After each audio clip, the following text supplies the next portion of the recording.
So, Imperial turn 4. Not terribly much happened. Bolt pistol shooting from these guys managed to scare off the gargoyles because they were out of synapse, but now they're unfortunately back in synapse, so we'll say hi to them later. He just ran up, didn't get to do any shooting. These two boys, the Rhino and the Chimera, just went as fast as they can to try to hopefully pull some kind of draw out of this, which is probably not going to happen, but oh well. Over here, not much happened. And down here, Chaplain Cassius managed to survive another turn and wipe out a Gene Stealer.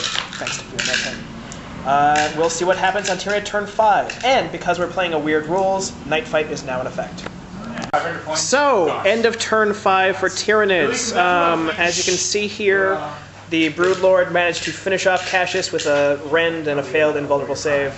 Over here, the Scout Sentinel is now immobilized and has his weapon destroyed, but is still fighting on valiantly. Over here, Alan managed to annihilate the small squad of Space Marines left. So, the only hope for the Imperial side is to get the Armored Sentinel, Stompy Jr., over to here and contest. Get the Rhino over here and contest. And get my troops over here and somehow not die to this. This will be an interesting turn. Let's see at the end. Okay, so this is end of Tyranid turn 6. So, as we can see, the Swarm Lord has moved on to this objective. Yeah, the Zoanthrope failed to destroy the Chimera. These guys failed to destroy the Rhino. Unfortunately, Stompy Jr., the invincible Armored Sentinel, was gunned down in his prime by Hive Guard. But yeah, Tyranids still control this objective. Definitely control this objective. Control this objective. And are definitely contesting this objective. We will continue to play the rest of this turn at least, for you, dear viewer. Now, Imperial turn 6. Thingamajig as well. Alright, so, end of Imperial turn 6. Game is over. This Chimera managed to immobilize itself in a piece of terrain. Did one wound to these guys, but not nearly enough. The demo charge, unfortunately, was not in range, so we wasted that one. But yeah, Tyranids, we managed to contest this objective, but Tyranids win 1, 2 objectives to 0. Alright, so now we'll do some after-battle stuff. So, Russell, how do you feel about the new Codex? The new Codex is interesting. It definitely nerfed a lot of my favorite units, such as the Sniper Effects and the Gene Stealers. The loss of the 4+ save really hurts the Gene Stealers, and the loss of the second weapon really hurts the Sniper Effects.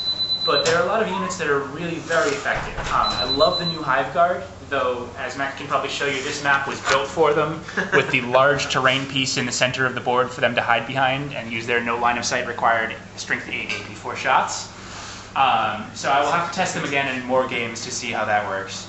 Zoanthropes are also excellent, coming down in my static spores to just lobotomize tanks all over the board. The Broodlord is still quite effective, especially since she is now fleet and comes in from the sides. Overall, it seems like a pretty good codex. I'll need to play a couple more games to really decide whether or not it's effective. All right, cool. Yeah.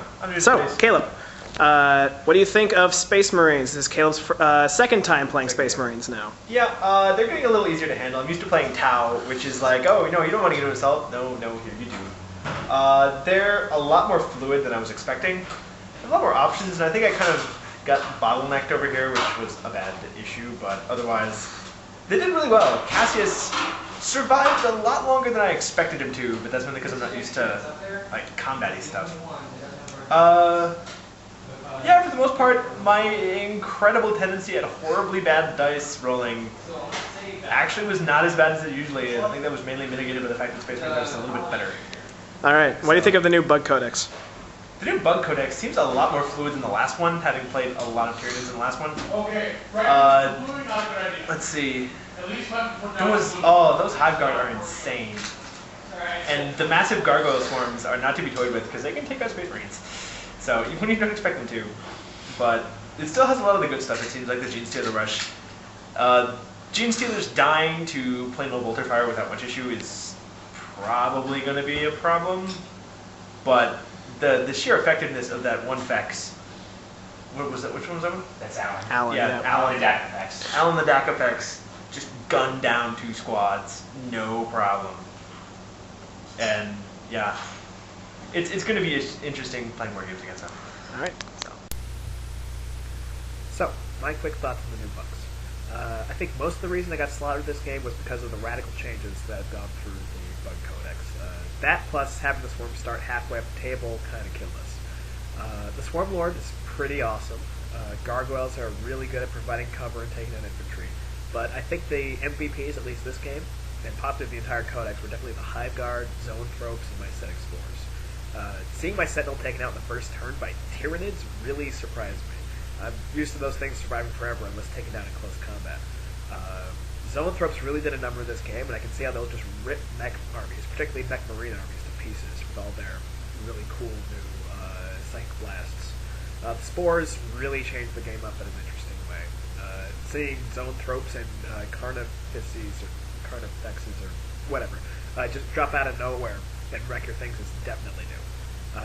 Overall, I think I can beat it now that I have an idea of what I'm up against, but the Swarm is definitely faster and has a lot of new tools that I can use. Can't wait to get another game in against them. That's all for now. See you on Friday.